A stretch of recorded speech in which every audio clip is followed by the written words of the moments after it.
Duhai pasangan suami istri yang masih merasa punya iman. Imannya dipertaruhkan. Dan latihannya nanti dalam sholat.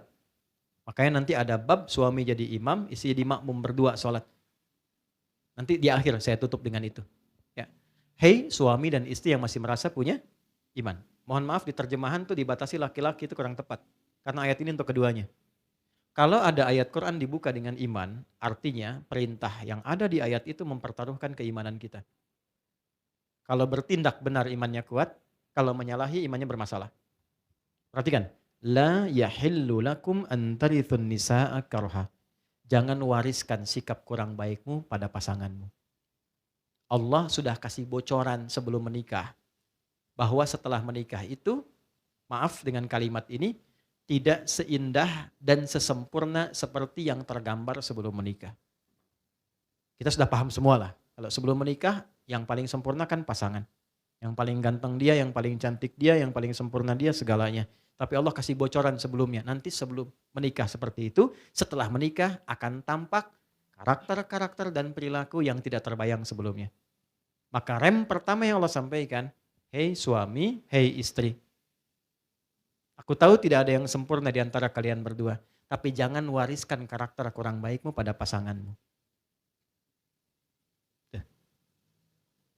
Kalau istri terlampau cerewet, tahan cerewetnya. Terutama pada pasangannya.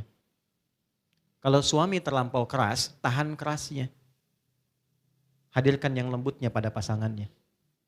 Karena aku tahu kata Allah, tidak ada yang sempurna. Tapi ini yang paling indah declare-nya. Ini yang paling indah. Ya, lihat ujung ayatnya. Fa in karihtumuhunna fa'asa an takrahu syai'a wa yaj'alallahu fihi khairan katsira. Tapi kalau ternyata tampak itu dalam pasanganmu, lihat, jangan marah. Itu dulu. Kalau pengen sakinah tuh itu dulu satu, jangan marah. Misal, ini suami, ini istri. Tiba-tiba pada diri suami tampak satu sikap yang gak disukai istri, yang gak nampak sebelum menikah. Atau di awal-awal saat awal nikah gak kelihatan. Tiba-tiba nampak. Kata Quran apa? Kata Allah, jangan marah dulu ya. Jangan buka celah untuk setan datang. Ada setan khusus yang memang menggoda kehidupan rumah tangga aja. Misinya cuma satu. Memecah belah hubungan rumah tangga. Namanya Dasim. Perempuannya Dasimah. Oke, muslim, muslimah, mukmin, mukminah. Dasim. Dasim itu tugasnya gimana caranya ribut terus suami istri. Padahal yang gak wajar. Ada yang wajar yang mesti dipertentangkan. Yang maksiat, yang ngajak keburukan, boleh didebat. Dengan cara yang elok, boleh keras dengan cara yang benar. Tapi pada yang gak wajar kok bisa bertengkar. Gitu. Persoalan sepele jadi besar, terus jadi kencang, kuat. Itu ada satu khusus yang provokasi. Itu ada di Quran surah 2 ayat 102.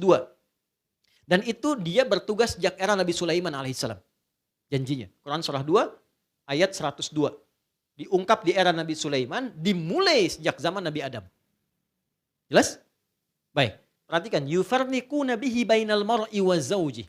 Wattaba'u ma tatlu syayatinu ala mulki Sulaiman di atas sampai ke kalimat yufarniquna bihi bainal mar'i wa zawji. Di rumah tangga gimana caranya pecah terus tuh, rame terus, ribut terus. Sampai enggak enak apapun. Maka Allah turunkan jalan dia sebelum itu terjadi.